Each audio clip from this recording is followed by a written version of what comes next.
అమృతధారలకి స్వాగతం. ముందుగా అందరికీ నమస్కారం. నేను మీ ఆంజనేయులు. నా వీడియోలు మీకు నచ్చినట్లయితే తప్పకుండా లైక్ చేయండి. మీరిచ్చే లైక్ల వల్ల నేను మరిన్ని మంచి వీడియోలు తయారు చేయడానికి నాకు ప్రేరణ కలిగిస్తాయి. అలాగే అవసరం ఉన్న వారికి నా యొక్క వీడియోలను షేర్ చేయండి. ఇంకా ఎవరైనా సబ్స్క్రైబ్ చేయని వారుంటే తప్పకుండా సబ్స్క్రైబ్ చేసుకుంటారని ఆశిస్తున్నాను. అలాగే మీకేమైనా సందేహాలు ఉంటే మీ సందేహాలని కామెంట్స్ రూపంలో తెలియజేస్తారని ఆశిస్తున్నాను. ధన్యవాదాలు. ఈ వీడియోలో మనము 10వ తరగతి తెలుగు వాచకంలోని 6వ పాఠమైన శతక మధురిమ అనే పాఠాన్ని తెలుసుకోబోతున్నాం. మధువు అంటే తేనె, మధురిమ అంటే తీయని మాటలు, తేనె వంటి తీయని పలుకులు, వచనాలు అని అర్థం. శతక మధురిమ అంటే తేనె వంటి తీయని శతక పద్యాలు అని అర్థం. శతక పద్యాలు. ఈ పాఠంలో వివిధ కవులు రాసినటువంటి శతకాలలోని నీతి పద్యాలను మనకు పరిచయం చేస్తున్నారు. ప్రక్రియ పద్యం అనగా శతకం. ఇతివృత్తం నైతిక విలువలు.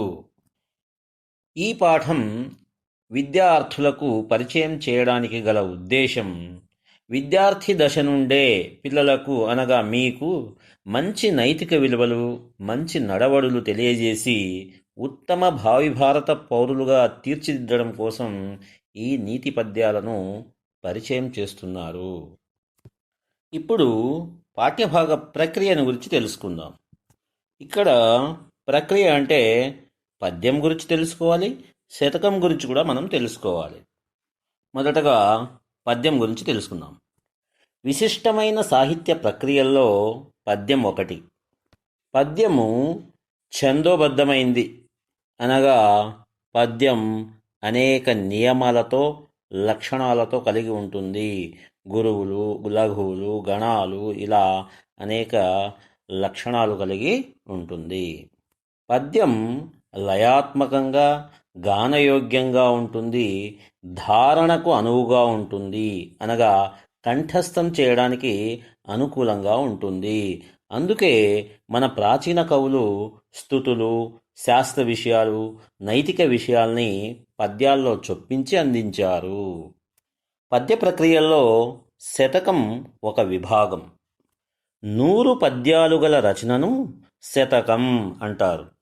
సాధారణంగా అనేక శతకాల్లో 100 నుండి 108 పద్యాలు ఉంటాయి.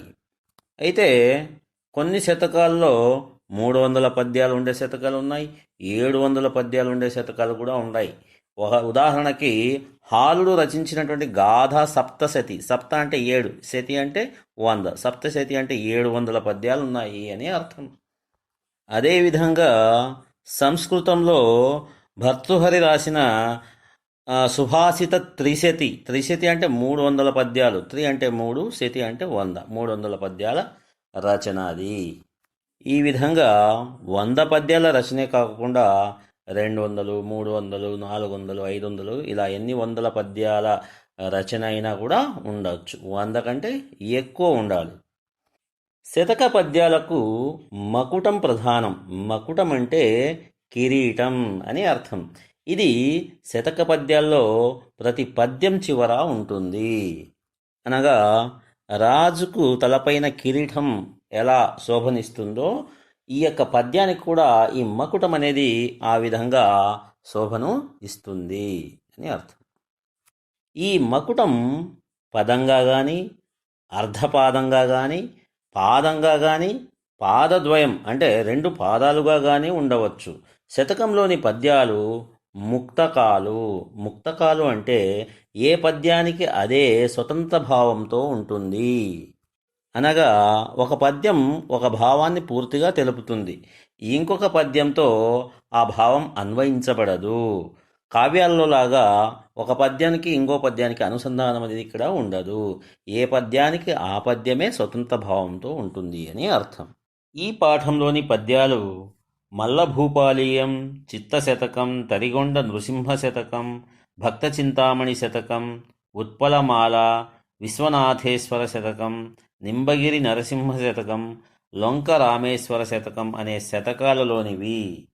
ఇన్ని శతకాలలోని నీతి పద్యాలు ఇచ్చాడు కాబట్టి పద్యం చెప్పుకోబోయే ముందు ఆ యొక్క శతక కర్తను, ఆ కవిని గురించి తెలుసుకుంటూ పద్యాన్ని తెలుసుకుంటూ వెళ్దాం.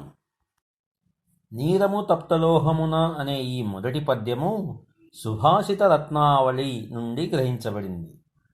కవి ఏనుగు లక్ష్మణ కవి. ఈయన తూర్పుగోదావరి జిల్లా పెద్దాడ గ్రామంలో నివసించారు. క్రీస్తు శకం 1720-1780 మధ్యకాలంలో జీవించినట్లుగా చరిత్రకారుల అభిప్రాయం.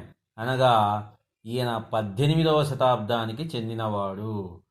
భర్తృహరి సంస్కృతంలో రచించిన సుభాషిత త్రిశతిని తెలుగులోనికి అనువదించారు.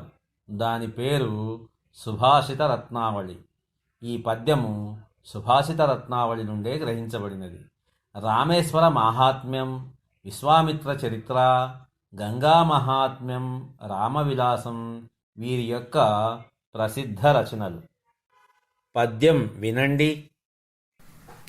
నీరము తప్తలోహమున నిల్చి అనామకమై నశించున్, ఆ నీరమె ముత్యమట్లు నళినీదళ సంస్థితమై తనర్చున్, ఆ నీరమె సుక్తిలోన్బడి మణిత్వముగాంచు సమంచిత ప్రభన్, పౌరుష వృద్ధులిట్లధము మధ్యము నుత్తము గొల్చువారికిన్. నీరము అనగా నీరు అని అర్థం. నీరము తప్తలోహమున నిల్చి అనామకమై నశించున్ అంటే నీరు కాల్చిన ఇనుమునందు నిలిచి పేరులేనిదై నశిస్తుంది. లోహము అంటే ఇనుము, బంగారు, వెండి, ఇత్తడి, కంచు, రాగి, ఉక్కు, సీసము, తగరము ఇవన్నీ కూడా లోహాలే. ఈ లోహాలన్నీ బాగా కాగి ఉన్నప్పుడు వాటిపై నీటి చుక్క పోస్తే పడితే ఆవిరై కనబడకుండా పోతుంది. ఆ నీరమే ముత్యమట్లు నళినీదళ సంస్థితమై తనర్చున్. నళినీదళము అంటే తామరాకు. అనగా ఆ నీరే, ఆ నీటి బిందువే తామరాకుపై ఉంటే ముత్యం వలె ప్రకాశిస్తుంది. ఆ నీరమే సుక్తిలోంబడి మణిత్వముగాంచు సమంచిత ప్రభన్. ఆ నీటి బిందువే ముత్యపు చిప్పలో పడినట్లయితే మిక్కిలి ప్రకాశంతో, సమంచిత ప్రభన్ అంటే మిక్కిలి ప్రకాశంతో మణి యొక్క రూపమును పొందుతుంది, అంటే ముత్యంగా మారుతుంది. అలాగే అట్లే పౌరుష వృత్తులిట్లధము మధ్యము నుత్తము గొల్చువారికిన్. కొల్చువారికిన్ అంటే సేవించేవారికి.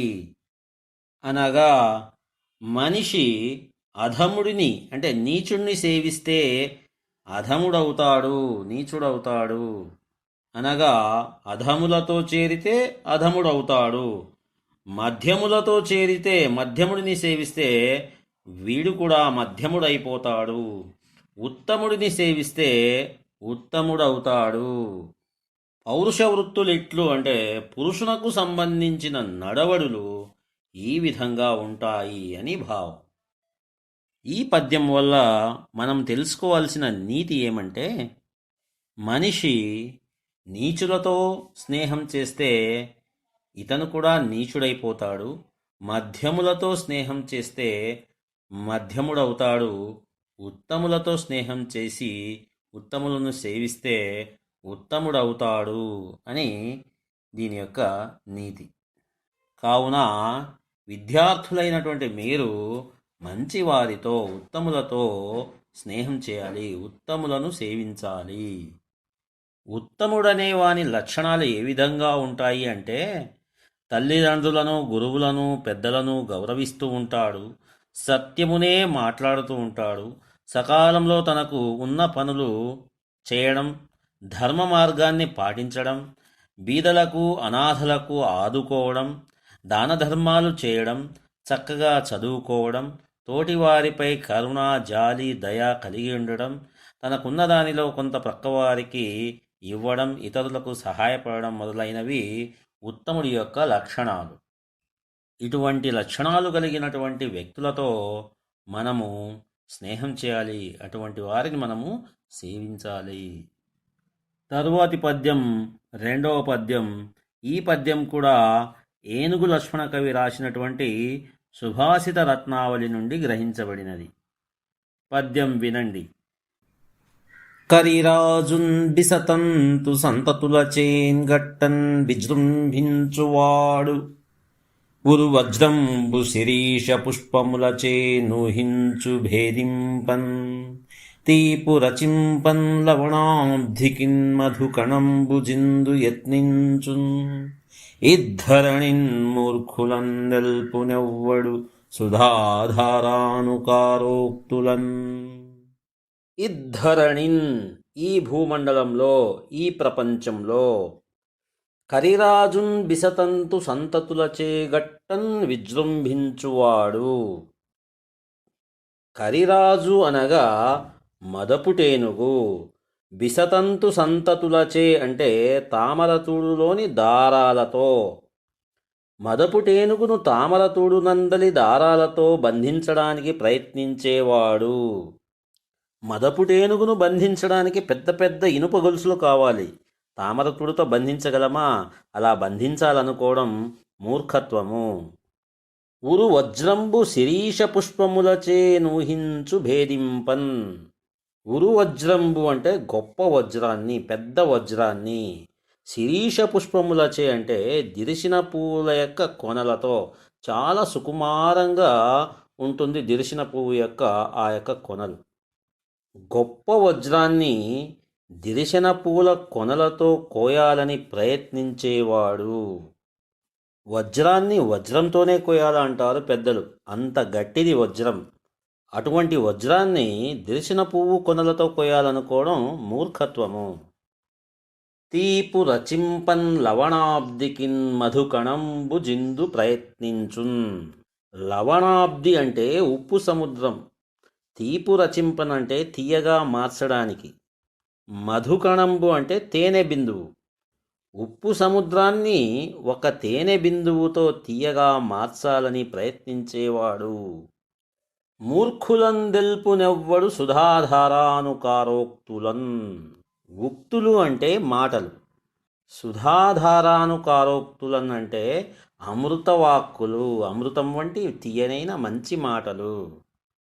మూర్ఖులను మంచి మాటలతో, అమృతవాక్కులతో మార్చాలని ప్రయత్నించేవాడు. అందరూ మూర్ఖులతో సమానులవుతారు అనగా పై విధంగా చేసేవారందరూ కూడా మూర్ఖులే అని అర్థం. ఈ పద్యం వల్ల మనం తెలుసుకోవాల్సిన నీతి ఏమంటే, మూర్ఖులను మంచి మాటలతో మార్చలేము.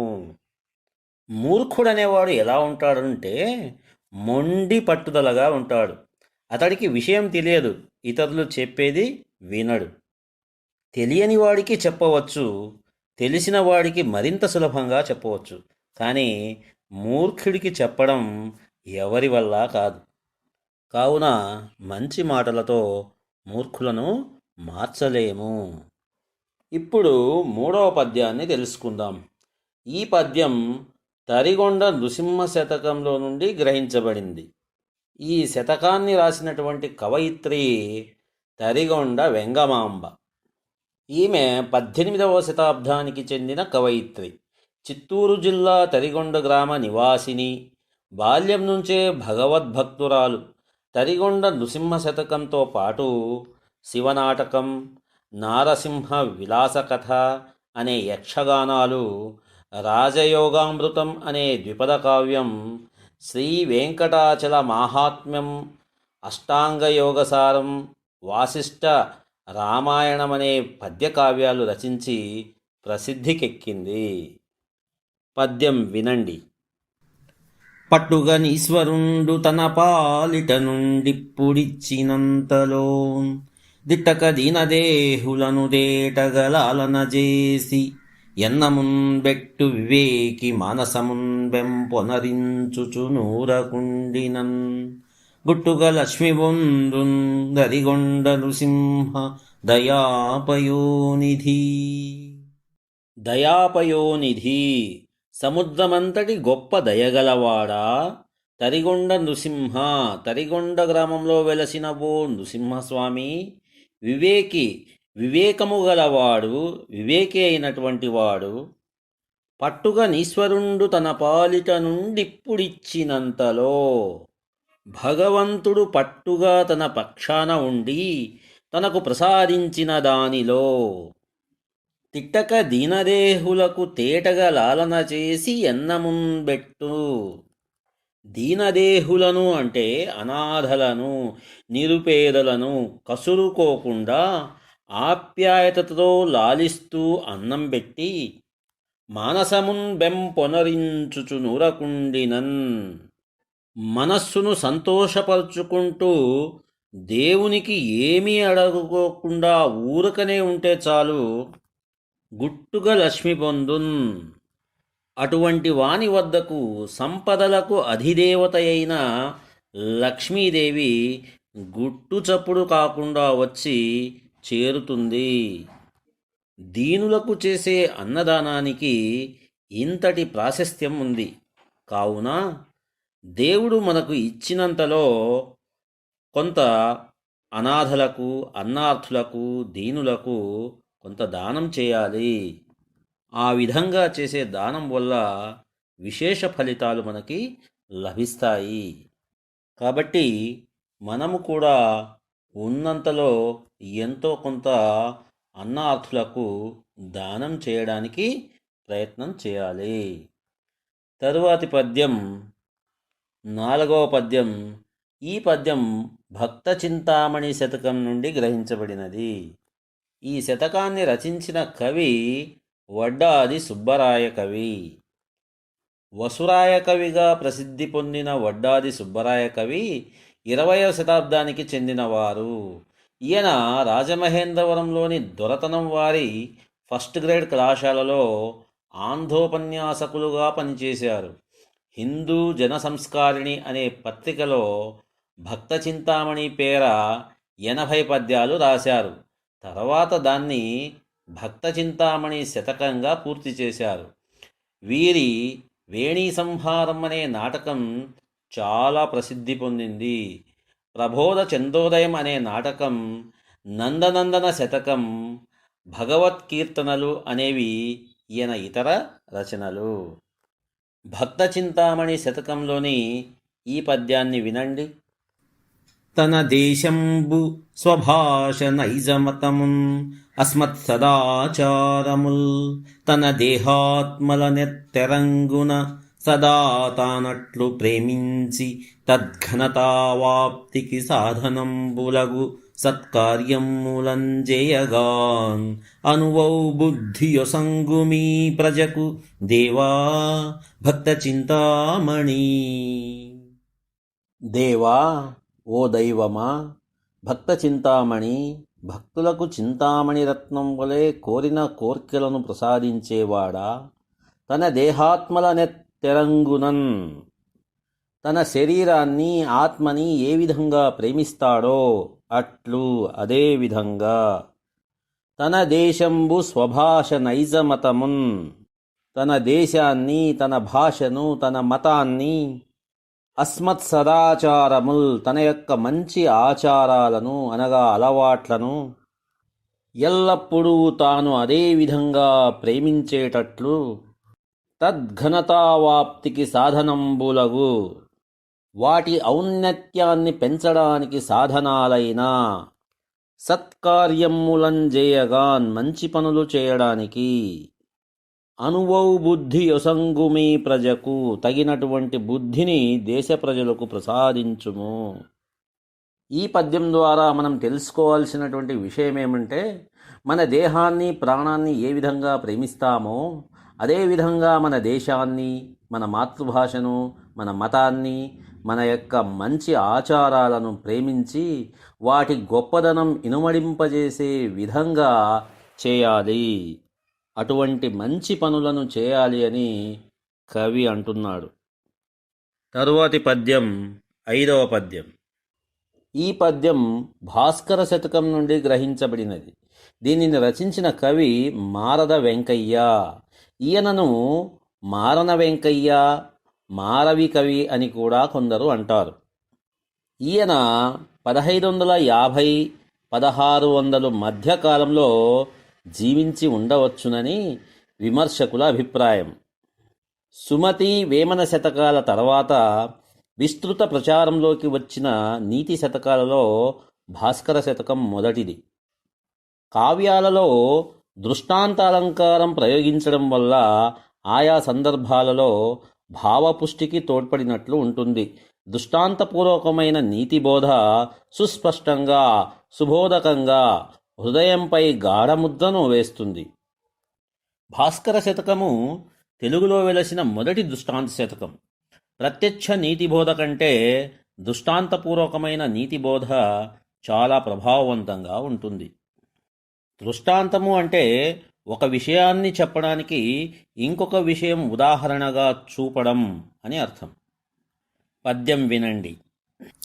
ఉరుగుణవంతుడొడ్లు తన కొండపకారము సేయునప్పుడున్ బరహితమేయనర్చున్ ఒక పటుననైనను గీడు చేయగా నెరుగడు నిక్కమే కద ఎదట్లనన్ గవ్వము బట్టి ఎంతయుందరువుగజొచ్చినన్ పెరుగు తాలిమినీయదేవెన్న భాస్కరా. ఓ సూర్యభగవానుడా, భాస్కరా, ఉరుగుణవంతుడు, గొప్ప గుణవంతుడు, చాలా మంచి బుద్ధి కలవాడు, మంచి గుణాలు గలవాడు. ఒడ్లు తనకొండపకారము చేయునప్పుడున్ ఇతరులు పరులు తనకు కీడు కలిగించినప్పటికీ, హాని కలిగించినప్పటికీ, పరహితమే యొనర్చున్ ఇతరులకు మేలే చేస్తాడు. ఒక పట్టుగనైనన్ గీడు చేయగా నెరుగడు ఎలాంటి సమయమునందైనా ఇతరులకు మేలే చేస్తాడు, కీడు చెయ్యడు. ఇతరులకు కీడు చేయడం ఇతనికి తెలియదు. నిక్కమే గదా, నిజమే కదా, అదెట్లనన్ అది ఎలాగంటే ఇక్కడ దృష్టాంతం చెప్తాడు. పై విషయానికి ఉదాహరణగా ఇంకొక విషయాన్ని చెబుతున్నాడు. కవ్వము బట్టి ఎంతయుందరువుగజొచ్చినన్ కవ్వము చేతబట్టుకొని ఎంత గట్టిగా ఎంతగా చిలుకుతున్నా పెరుగు తాలిమినీయదే వెన్న పెరుగు ఓర్పుతో మంచి వెన్నని ఇస్తుంది కదా. పెరుగును గట్టిగా చిలిగితే కమ్మని వెన్న ఏ విధంగా ఇస్తుందో అలాగే మంచి గుణవంతునికి ఇతరులు హాని కలిగించినా అతడు వారికి మేలే చేస్తాడు అని దీని యొక్క భావం. ఇందులోని నీతి ఏమంటే గుణవంతుడు, మంచి గుణవంతుడు మంచి పనులే చేస్తాడు, చెడ్డ పనులు అస్సలు చెయ్యడు అని ఇంట్లో ఉన్నటువంటి నీతి.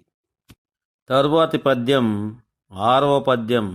ఈ పద్యం కూడా భాస్కర శతకం నుండి గ్రహించబడినది. పద్యం వినండి.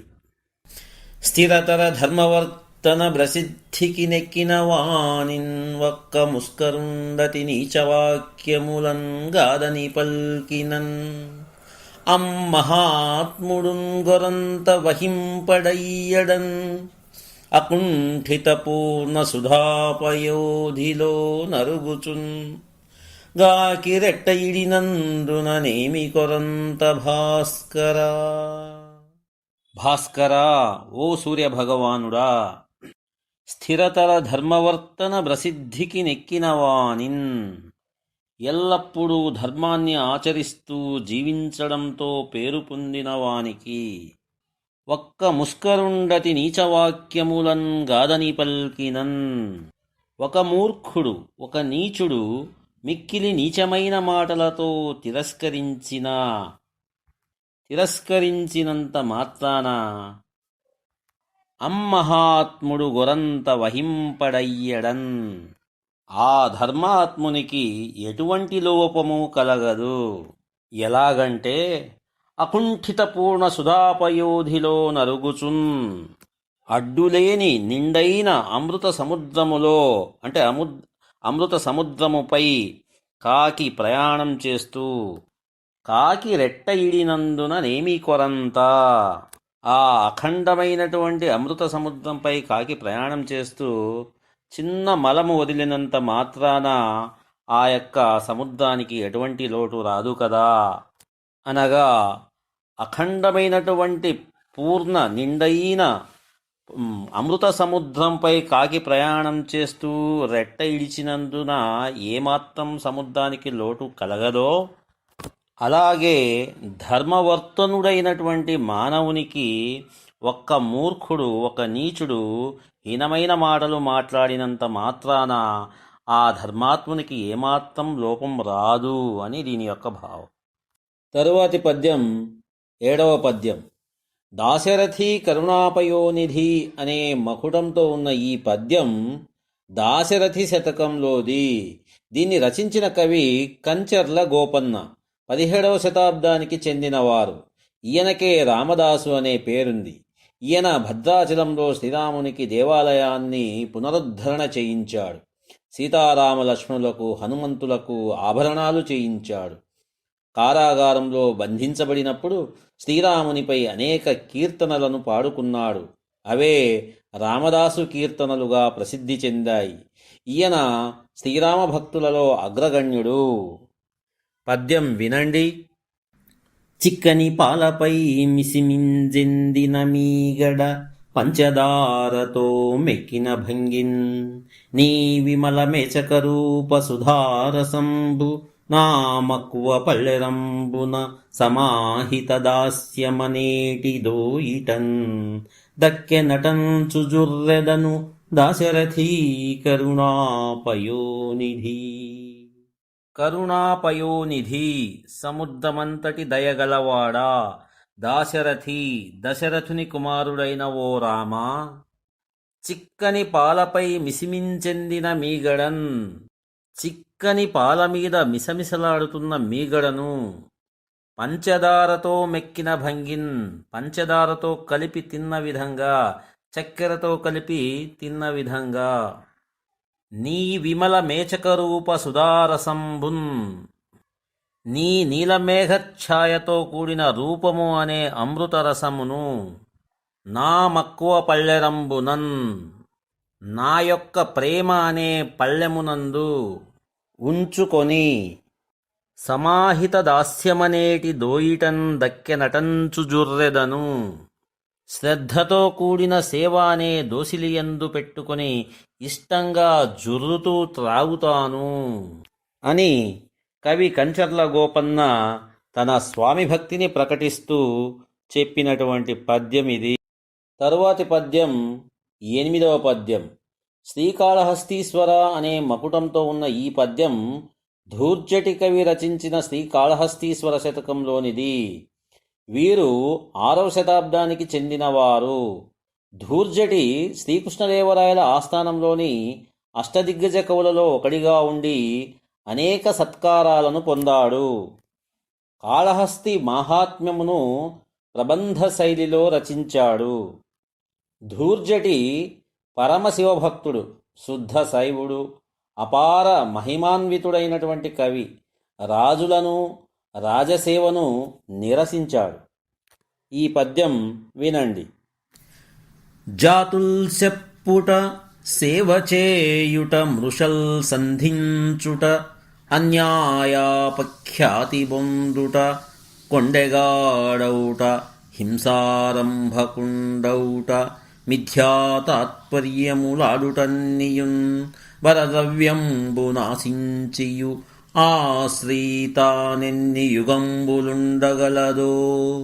శ్రీకాళహస్తీశ్వరా. శ్రీకాళహస్తీశ్వరా, శ్రీకాళహస్తి క్షేత్రంలో వెలసిన ఓ పరమేశ్వరా, ఈశ్వరా. జాతుల్ చెప్పుట, జాతకములు చెప్పడం. సేవ చేయుట, ఇతరులకు సేవ చేయడం, రాజులకు ఇతరులకు సేవ చేయడం. మృషల్ సంధించుట, అసత్యములు కల్పించడము, అబద్ధాలాడడము. అన్యాయాపఖ్యాతిన్ పొందుట, అన్యాయ ప్రవర్తన ద్వారా చెడ్డ పేరును పొందుటయు. కొండెగాడవుట, చాడీలు చెప్పేవాడు కావడము. హింసారంభకుండవుట, హింసలు చేయుట, హింసలు చేయడానికి పూనుకొనుట. మిథ్యా తాత్పర్యములాడుట, ఉన్నవి లేనివి మాట్లాడము. అన్నియున్ పైన చెప్పినవన్నీయు పరద్రవ్యమును ఆశించియే. ఇవన్నీ పరుల యొక్క ధనాన్ని ఆశించి చేసే పనులే. ఆ స్త్రీ తానెన్ని యుగంబులుండగలదో, అలా సంపాదించిన ఆ లక్ష్మి, ఆ సంపద ఎన్ని కాలాల పాటు ఉంటుందో, ఉండదు కదా అని భావం. కావున సంపదలు శాశ్వతం కాదు. అడ్డదారుల్లో అవినీతితో సంపాదించిన సొమ్ము నిలబడదు. కావున మనిషి నీతిగా నిజాయితీగా జీవించాలి. తరువాతి పద్యం 9వ పద్యం. సుమతి అన్న మకుటంతో ఉన్న ఈ పద్యం సుమతి శతకంలోది. కవి బద్దెన. వీరు 13వ శతాబ్దానికి చెందినవారు. సుమతి శతకం రచనా విధానం లలితంగా ఉంటుంది. లలితమైన శబ్దాలతో హృదయంగమైన శైలిలో సరళంగా సాగుతుంది. సులభంగా భావాలను పఠితల మనస్సులకు హత్తుకునేటట్లుగా ఈ శతక రచన ఉంటుంది. తరువాతి కాలంలో కంద పద్యాలలో శతకాలు రాసిన వారికి బద్దెన ఆదర్శంగా నిలిచాడు. నాటి సమకాలీన ప్రజల జీవన విధానాన్ని, వారి మనస్తత్వాన్ని బద్దెన బోధించిన నీతులు అద్దాలలాగా ప్రతిఫలిస్తున్నాయి. పద్యం వినండి. వరదైన చేనుదున్నకు కరవైనను బంధుజనుల కడకేగకుమీ, పరులకు మర్మము సెప్పకు పిరికికి దళవాయితనమున్ బెట్టకు సుమతి. సుమతి, ఓ మంచి బుద్ధి కలవాడా, వరదైన చేను దున్నకు. వరదలు వస్తే మునిగిపోయే పొలమును దున్నవద్దు. దున్నితే ఏమవుతుంది అంటే, వరద వచ్చి పంట మునిగిపోయి పంట నష్టం జరుగుతుంది. కరవైనను బంధుజనుల కడకేగకుమి. కరువు కాటకాలు వచ్చినా చుట్టాల వద్దకు మాత్రం వెళ్ళవద్దు. పరులకు మర్మము చెప్పకు. మర్మము అంటే రహస్యం. ఇతరులకు ఇంటి యొక్క రహస్యాన్ని ఇతరులకు చెప్పవద్దు. కాబట్టి ఇంటిలోని రహస్యాలు ఎన్నటికీ ఎప్పటికీ ఇతరులకు చెప్పకూడదు. ఇంటి గుట్టు లంకకు చేటు అన్న సామెత మనకుంది కదా, అలా ఇంటి గుట్టు బయట చెప్పడం వల్ల ఇంటిలోని వారికి హాని కలుగుతుంది. పిరికికి దళవాయితనమున్ బెట్టకు. పిరికివాడికి సైన్యాధిపత్యమును కల్పించవద్దు. పిరికివానికి సైన్యానికి అధిపతి చేస్తే యుద్ధంలో పరాజయం తప్పదు. కావున పిరికివానికి సైన్యాధిపత్యమును ఇవ్వకూడదు. ఇంతటితో పాఠంలోని అన్ని పద్యాలు పూర్తిగా తెలుసుకున్నారు. మరో వీడియోలో మరో పాఠంతో కలుసుకుందాం. అంతవరకు సెలవు. నమస్తే.